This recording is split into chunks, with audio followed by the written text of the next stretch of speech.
ಬೆಂಗಳೂರಿಗರು ನೋಡಲೇಬೇಕಾದಂತಹ ಸುದ್ದಿ. ಕೊರೋನಾ ಸ್ಫೋಟದ ಹೊತ್ತಲ್ಲಿ ಸ್ವಲ್ಪ ಗಮನಿಸಬೇಕು, ಎಲ್ಲರೂ ಕೂಡ ನೋಡಲೇಬೇಕಾದಂತಹ ಒಂದು ಸುದ್ದಿ ಏನು ನಡೀತಾ ಇದೆ ಅಂತಕ್ಕಂಥದ್ದು. ಪಬ್ಲಿಕ್ ಟಿವಿ ಕಾರ್ಯಾಚರಣೆಯಲ್ಲಿ ಮೆಡಿಕಲ್ ರಹಸ್ಯ ಬಯಲಾಗ್ತಾ ಇದೆ. ಬೆಂಗಳೂರಿನ ಮೆಡಿಕಲ್ಸ್ಗಳಲ್ಲಿ ಸರ್ಕಾರದ ರೂಲ್ಸ್ ಬ್ರೇಕ್. ಮೆಡಿಕಲ್ ಸ್ಟೋರ್ ಬೆಂಗಳೂರಿನ ಮೆಡಿಕಲ್ ಸ್ಟೋರ್ಗಳಲ್ಲಿ ನಿಯಮಗಳನ್ನು ಗಾಳಿಗೆ ತೂರಿರ್ತಕ್ಕಂಥದ್ದು. ಸರ್ಕಾರ ಮಾಡಿರ್ತಕ್ಕಂಥ ಯಾವುದೇ ನಿಯಮಗಳನ್ನು ಇಲ್ಲಿ ಪಾಲನೆ ಮಾಡಲಾಗ್ತಾ ಇಲ್ಲ. ಹಾಗಾದರೆ ಏನು ರೂಲ್ಸ್ಗಳನ್ನು ಮಾಡಿದೆ ಅನ್ನುವಂತಹ ಪ್ರಶ್ನೆ ತುಂಬ ಜನರಿಗೆ ಇದು ಗೊತ್ತಿರಲಿಕ್ಕಿಲ್ಲ. ಯಾಕೆ ಅಂದರೆ ಅದರ ಅನುಭವ ಕೂಡ ಅವರಿಗೆ ಆಗಿರಲ್ಲ. ಸೊ ಅದನ್ನು ನಾವು ಹೇಳ್ತೀವಿ, ಏನು ನಡೀತಾ ಇದೆ, ಏನಾಗ್ತಾ ಇದೆ ಅಂತಕ್ಕಂಥದ್ದನ್ನು. ಬೆಂಗಳೂರಿನ ಮೆಡಿಕಲ್ ಸ್ಟೋರ್ಗಳಲ್ಲಿ ಸರ್ಕಾರದ ರೂಲ್ಸ್ಗಳು ಬ್ರೇಕ್ ಆಗ್ತಾ ಇರ್ತಕ್ಕಂಥ ಒಂದು ಸುದ್ದಿ.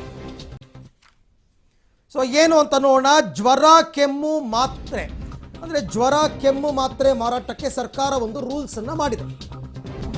ಓಕೆ, ಜ್ವರ ಕೆಮ್ಮು ಮಾತ್ರೆ ಮಾರಾಟ ಮಾಡೋದಕ್ಕೆ ಸರ್ಕಾರ ಒಂದು ನಿಯಮವನ್ನು ಮಾಡಿದೆ. ಫಾರ್ ಎಕ್ಸಾಂಪಲ್, ಕೊರೋನಾ ಶುರುವಾದ ನಂತರ ನೀವೇನಾದರೂ ಪ್ಯಾರಾಸಿಟಮಲ್ ಟ್ಯಾಬ್ಲೆಟ್ ತಗೊಳ್ತೀನಿ ಅಂತ ಮೆಡಿಕಲ್ ಸ್ಟೋರ್ಗೆ ಹೋದರೆ ಈಸಿಯಾಗಿ ಆ ಥರ ಕೊಟ್ಬಿಡಲ್ಲ. ನಿಮಗೆ ಕೊಟ್ಟಬಿಡಲ್ಲ ಅನ್ನೋದಕ್ಕಿಂತ ಕೊಡಬಾರ್ದು. ಹೆಸರು, ವಿಳಾಸ, ಮೊಬೈಲ್ ನಂಬರನ್ನು ಬರ್ಕೊಂಡು ಕೊಡಬೇಕಾಗುತ್ತೆ. ನೀವೇನಾದರೂ ಪ್ಯಾರಾಸಿಟಮಲ್ ಟ್ಯಾಬ್ಲೆಟ್ ತಗೋತೀನಿ ಅಥವಾ ಕೆಮ್ಮಿನ ಮಾತ್ರೆಯನ್ನು ತಗೋತೀನಿ ಅಂತಂದರೆ ನಿಮ್ಮ ಹೆಸರು, ನಿಮ್ಮ ವಿಳಾಸ, ನಿಮ್ಮ ಮೊಬೈಲ್ ನಂಬರನ್ನು ತಗೊಂಡು ಕೊಡಬೇಕು. ವಿಳಾಸ, ಮೊಬೈಲ್ ನಂಬರ್ ಪಡೆಯದೆ ಯಾವುದೇ ಕಾರಣಕ್ಕೆ ಮಾತ್ರೆಯನ್ನು ಕೊಡುವಂತಿಲ್ಲ. ಕೊರೋನಾ ಲಕ್ಷಣ ಇರೋರ ಮೂಲ ಪತ್ತೆಗೆ ಸರ್ಕಾರ ಈ ರೂಲ್ಸನ್ನು ಜಾರಿಗೆ ತಂದಿತ್ತು. ಆದರೆ ಬೆಂಗಳೂರಿನ ಮೆಡಿಕಲ್ ಸ್ಟೋರ್ಗಳಲ್ಲಿ ಈ ಎಲ್ಲ ನಿಯಮಗಳನ್ನು ಕೂಡ ಗಾಳಿಗೆ ತೂರಲಾಗಿದೆ. ಬೆಂಗಳೂರಿನ ಮೆಡಿಕಲ್ಸ್ಗಳಲ್ಲಿ ಯಾವುದೇ ನಿಯಮಗಳನ್ನು ಪಾಲನೆ ಮಾಡ್ತಾ ಇಲ್ಲ. ನೀವು ಹೋಗ್ಬಿಟ್ಟು ಜ್ವರ ಇದೆ ಟ್ಯಾಬ್ಲೆಟ್ ಕೊಡಿ, ಪ್ಯಾರಾಸಿಟಮಲ್ ಟ್ಯಾಬ್ಲೆಟ್ ಕೊಡಿ, ಕೆಮ್ಮಿಗೆ ಯಾವುದಾದ್ರೂ ಸಿರಪ್ ಕೊಡಿ ಅಂತಂದರೆ ಏನೂ ಕೇಳಲ್ಲ, ಕೊಟ್ಟುಬಿಡ್ತಾರೆ ಬೆಂಗಳೂರಿನಲ್ಲಿ. ಓಕೆ, ಇಲ್ಲಿ ನೋಡ್ತಾ ಇದ್ದೀರಾ ಪಬ್ಲಿಕ್ ಟಿವಿ ನಡೆಸಿರ್ತಕ್ಕಂಥ ರಹಸ್ಯ ಕಾರ್ಯಾಚರಣೆ. ಗಾಂಧಿನಗರದ ಮೆಡಿಕಲ್ ಶಾಪ್ ಒಂದರಲ್ಲಿ ಏನಾಗಿದೆ ಅಂತ ನೋಡಿ. ತಲೆನೋವು, ಉಸಿರಾಟ ಸಮಸ್ಯೆ, ಏನಿಲ್ಲ ನನಗೆ ಎಲ್ಲ ತಗೊಳಮ್ಮ.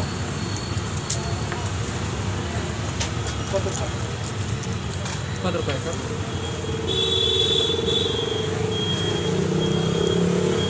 ಏನಾದರೂ ಎಂಟ್ರಿ ಮಾಡ್ಕೊತೀರಾ? ಹಾಂ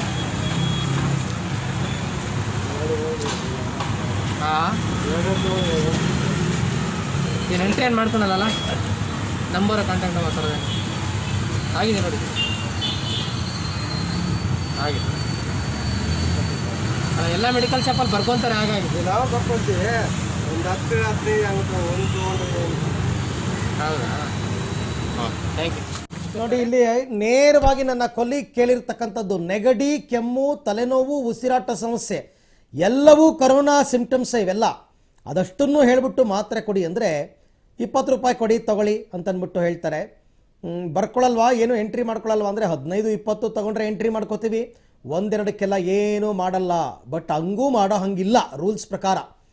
ನೀವು ಸಿಂಪ್ಟಮ್ಸನ್ನು ಹೇಳ್ತಾ ಇದ್ದ ಹಾಗೇ ಅವರು ನಿಮ್ಮ ಹೆಸರು, ವಿಳಾಸ, ಮೊಬೈಲ್ ನಂಬರ್ ಎಲ್ಲವನ್ನು ಅವರು ಬರ್ಕೊಳ್ಬೇಕು. ಇದು ಮೊದಲೇ ಮಾಡಿರ್ತಕ್ಕಂಥ ರೂಲ್ಸು.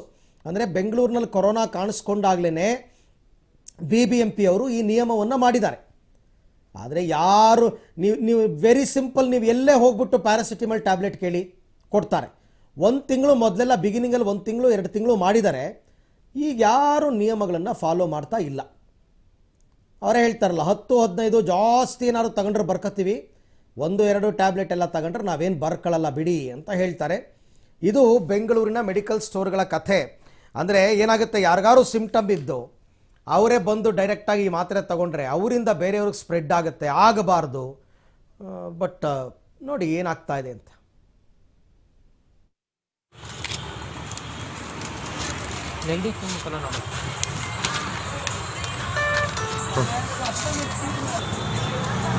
ಮೂರು ದಿನ ತೊಗೊಂಬೇಕು. 3 ದಿವಸಕ್ಕೆ ಬೇಡ, ಅದರಲ್ಲಿ ಇವಾಗ ತೊಗೊಳ್ಳಿ, ಸ್ವಲ್ಪ ಕಡಿಮೆ ಆಗುತ್ತೆ. ಬರೀಬೇಕಾ ಏನಾದರೂ? ಏನು ಬರೀಬೇಕು? ಏನಾದ್ರು ಮಾತ್ರೆ ತೊಗೊಂಡ್ರೆ ಬರೀತಾರಲ್ಲ, ಏನು ಬರೆಯಂಗಿಲ್ಲ. ಎಲ್ಲಣ್ಣ ಎಷ್ಟು? 30 ರೂಪಾಯಿ. ಬೆಂಗಳೂರಿನ ಆನಂದರಾವ್ ಸರ್ಕಲ್ನ ಮೆಡಿಕಲ್ ಸ್ಟೋರ್ ಒಂದರಲ್ಲಿ ನೋಡಿ, ನೆಗಡಿ ಕೆಮ್ಮು ಮಾತ್ರೆ ಬೇಕಿತ್ತು ಸರ್ ಅಂದ ತಕ್ಷಣ ತಗೊಳ್ಳಿ 3 ದಿನ. ಇವರೇ ಡಾಕ್ಟ್ರು ಮೆಡಿಕಲ್ ಸ್ಟೋರ್ನವರೇ ಡಾಕ್ಟ್ರು ಇವರೇ ಕೊಟ್ಬಿಡ್ತಾರೆ, ತಗೊಳ್ಳಿ 3 ದಿನ ತಗೊಳ್ಳಿ, ಕಾಂಟ್ಯಾಕ್ಟ್ ನಂಬರ್ ಏನಾದ್ರು ಬರ್ಕೊಳ್ತೀರಾ ಸರ್ ಅಂದರೆ ಯಾಕೆ ಅಂತ ಅವರೇ ಕೇಳ್ತಾರೆ. ಇಲ್ಲ ಹಾಗೆಲ್ಲ ಏನು ಬರ್ಕೊಳ್ಳಲ್ಲ, ತಗೊಂಡೋಗಿ ಅಂತಂದ್ಬಿಟ್ಟು ಎಲ್ಲ ಕಡೆ ಹೀಗೆ ನಡೀತಾ ಇದೆ. ಅಂದರೆ ಈ ಕೊರೋನಾ ಈ ಥರ ಸ್ಪ್ರೆಡ್ ಆಗ್ತಾ ಇದೆಯಲ್ಲ, ರಾಜ್ಯದಲ್ಲಿ 10,000, ಬೆಂಗಳೂರಲ್ಲಿ 5,000, 4,000, ಯಾಕೆ ಅಂದಾಗ ಒಂದೊಂದು ವಿಚಾರವನ್ನು ನಾವು ನೆಗ್ಲೆಕ್ಟ್ ಮಾಡಬಾರ್ದು. ನೋಡಿ, ಈ ಥರ ಇವರು ಕೊಡ್ತಾರೆ. ಈಗ ಯಾರಿಗೋ ಕೊರೋನಾ ಸಿಂಪ್ಟಮೇ ಬಂದಿರುತ್ತೆ ಅಂದ್ಕೊಳ್ಳೋಣ, ನೆಗಡಿ, ಕೆಮ್ಮು, ಜ್ವರ ಬಂದಿರುತ್ತೆ. ಆ ವ್ಯಕ್ತಿ ಬಂದು RT-PCR ಮಾಡಿಸ್ಕೋಬೇಕು. ಆ್ಯಕ್ಚುಲಿ ಅವ್ರು ಬಂದು ಇಲ್ಲಿ ಮೆಡಿಕಲ್ ಸ್ಟೋರ್ನಲ್ಲಿ ಮಾತ್ರೆ ತೊಗೊಂಡೋಗ್ತಾರೆ. 3 ದಿನ ಅವ್ರಿಗೇನೋ ಒಂಚೂರು ಕಂಟ್ರೋಲ್ ಆದಂಗೆ ಅನಿಸುತ್ತೆ, ಇಲ್ಲ ಅಂತಲ್ಲ, ಬಟ್ ಅವರಲ್ಲಿ ರೋಗ ಹೋಗಿರಲ್ಲ.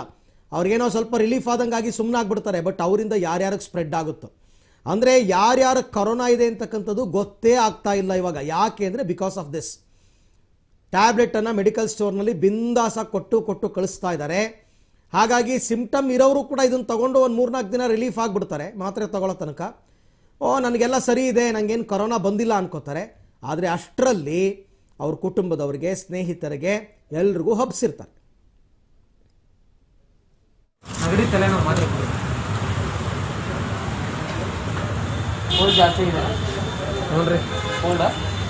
ಕೋಲ್ಡ್ ಇದೆ ರೀ, ಹಾಗೆ ತಲೆನೋವು ಮತ್ತು ಕೆಮ್ಮಿದೆ ರೀ, ಜ್ವರ ಇದೆ ರೀ. ಇಷ್ಟ ಕೊಡ್ರಿ, 4 ಎಷ್ಟು ಆಗುತ್ತೆ? 4 ಆಗ್ಬೋದಾ? 40. ಹಾಂ 40. ಏನಾದರೂ ಬರಿಬೇಕಾ? ಏನಾದರೂ ಬರಿಬೇಕಾ? ಏನು ಬರಿಬೇಕು? ಡೀಟೇಲ್ಸ್ ಏನೋ ಬರಿಬೇಕಂತಲ್ಲ ಸರ್.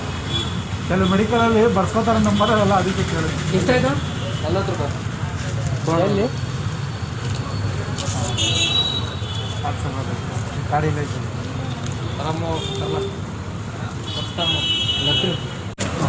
ನೆಗಡಿ ತಲೆನೋವು ಮಾತ್ರ. ಅಯ್ಯೋ ನೋಡಿ, ಇವ್ರು ಹೆಂಗೆ ಅಂದರೆ, ಸರ್ ನೆಗಡಿ ತಲೆನೋವು ಮಾತ್ರೆ ಕೊಡಿ ಅಂತ ಕೇಳಿದ್ರೆ, ಕೋಲ್ಡ್ ಇದೆಯಾ? ನಮ್ಮ ಪ್ರತಿನಿಧಿ ಕೋಲ್ಡ್ ಅಷ್ಟೇ ಅಲ್ಲ, ತಲೆನೋವು ಮತ್ತು ಲೈಟಾಗಿ ಜ್ವರನೂ ಇದೆ ಅಂತಾರೆ. 40 ರೂಪಾಯಿ ತಗೊಂಡು ಕೊಟ್ಟೇ ಬಿಟ್ರಪ್ಪ ಮಾತ್ರೆನ.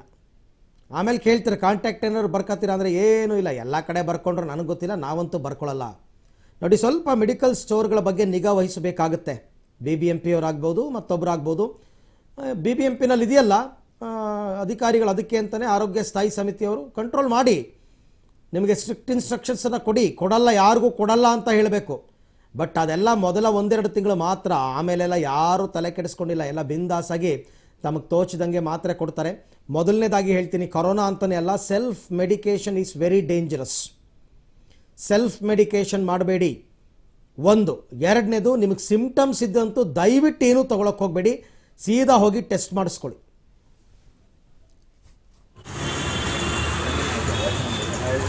ತಲೆನೋವು, ನೆಗಡಿ, ಕೆಮ್ಮು ಮಾತ್ರ. ಡಾಕ್ಟರ್ ಚೀಟಿ ಬೇಕು. ಕೊಡಲ್ಲ, 1-2 ಬೇಕು.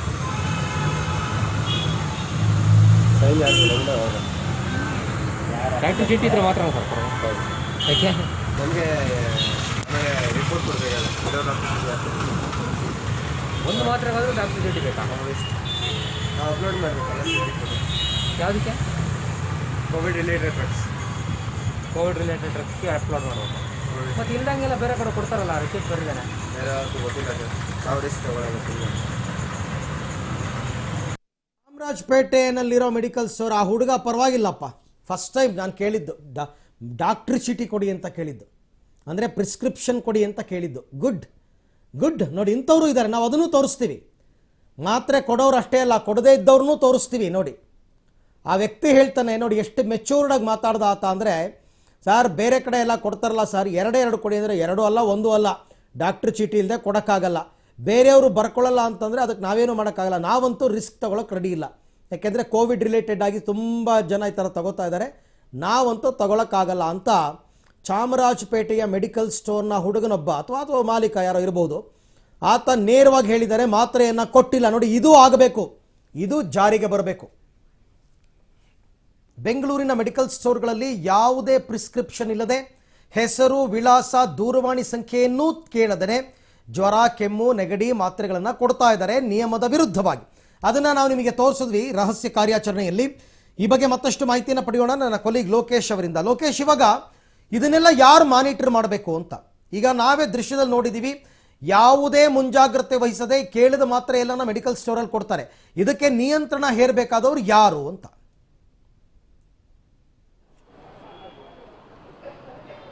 ಅರವಿಂದ್, ಈ ಬಗ್ಗೆ ಕ್ರಮ ತೆಗೆದುಕೊಳ್ಬೇಕಾದಂಥವರು ಸರ್ಕಾರ ಮತ್ತು ಆರೋಗ್ಯ ಇಲಾಖೆ ಜೊತೆಗೆ BBMP ಆರೋಗ್ಯ ಸಿಬ್ಬಂದಿ ಇದನ್ನ ಕ್ರಮ ತೆಗೆದುಕೊಳ್ಬೇಕು. ಆದರೆ ಯಾರು ಕೂಡ ಇದರ ಬಗ್ಗೆ ಆಲೋಚನೆಯನ್ನ ಮಾಡ್ತಾ ಇಲ್ಲ. ಏಕೆ ಅಂತಂದ್ರೆ ಬಹುತೇಕವಾಗಿ ಬೆಂಗಳೂರಿನಲ್ಲಿ ಕರೋನಾ ಸ್ಪ್ರೆಡ್ ಆಗ್ತಾ ಇದೆ. ಜೊತೆಗೆ ಅದನ್ನ ಪತ್ತೆ ಹಚ್ಚೋದಕ್ಕೆ ಅಂತ ಸರ್ಕಾರ ಆರಂಭದಲ್ಲೇ ಈ ಒಂದು ರೂಲ್ಸ್ ಅನ್ನ ಮಾಡ್ತು.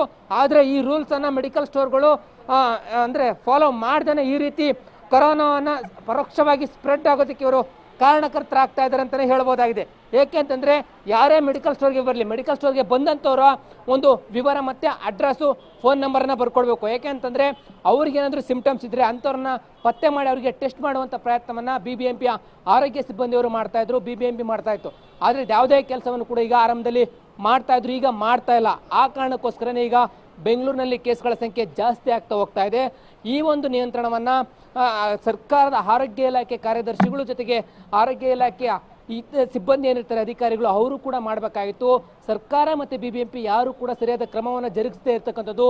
ಮೆಡಿಕಲ್ ಸ್ಟೋರ್ನಲ್ಲಿ ರಾಜಾರೋಷವಾಗಿ ಮಾತ್ರೆಗಳು ಸೇಲ್ ಆಗ್ತಾ ಇರ್ತಕ್ಕಂಥದ್ದು ಗೊತ್ತಾಗ್ತಾ ಹೋಗ್ತಾ ಇದೆ. ಯಾಕೆಂದರೆ ಬಹುತೇಕ ಜನ ಈಗ ಟೆಸ್ಟ್ ಮಾಡಿಸ್ಕೊಳ್ಳೋದಕ್ಕೆ ಹಿಂದೇಟ್ ಆಗ್ತಾ ಇದ್ದಾರೆ. ಆ ಹಿನ್ನೆಲೆಯಲ್ಲಿ ನಮಗೇನಾದರೂ ಒಂಚೂರು ಕೆಮ್ಮು, ನೆಗಡಿ, ಶೀತ, ಜ್ವರ ಬಂದರೆ ಮಾತ್ರೆ ತೊಗೊಂಡ್ಬಿಟ್ರೆ ಹೋಗುತ್ತೆ ಅನ್ನೋಂಥ ಭಾವನೆಯಲ್ಲಿದ್ದಾರೆ. ಆದರೆ ಅವ್ರಿಗೆ ಲಕ್ಷಣ ಬಂದು ಬೇರೆ ಅವ್ರಿಗೆ ಸ್ಪ್ರೆಡ್ ಮಾಡ್ತಾರೆ. ಆ ಕಾರಣಕ್ಕೋಸ್ಕರ ಕೇಸ್ಗಳ ಸಂಖ್ಯೆ ಜಾಸ್ತಿ ಆಗ್ತಾ ಹೋಗ್ತಾ ಇದೆ.